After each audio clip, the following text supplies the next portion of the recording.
So before ta matulog lang gano, di jud nato kalimtan ang atuang skincare no. Kung di ta gusto nga kuan dali ra ta matiguang tan-awon, di jud nato mag skincare. So ang akong gamit nga skincare tuod is ang Hamisan Glass Skin Set kay human naman ko og YouTube.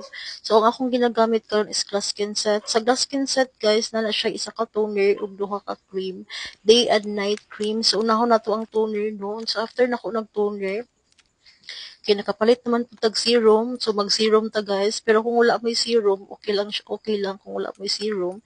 Pero mas tindot jud og naamoy serum guys kay napod na siya sun protection no. Di lang makahami sa face ang serum, makaninutan-awon sa ato ang naong, makakuan po na siya guys, naasad na siya sun protection. So after na to mag-serum diha no, mag-night cream na dayon tano sa isa sa set na siya duha ka cream.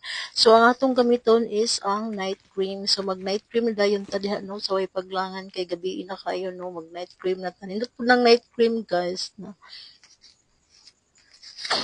So after na to mag night cream no, magkuan din tas pag human og night cream, pwede gihapon ta mo gamit og sunscreen. Ako nagagamit gihapon og sunscreen bisa gabi no, day and night ko nagagamit og sunscreen. So kay nakapalit naman tag sunscreen.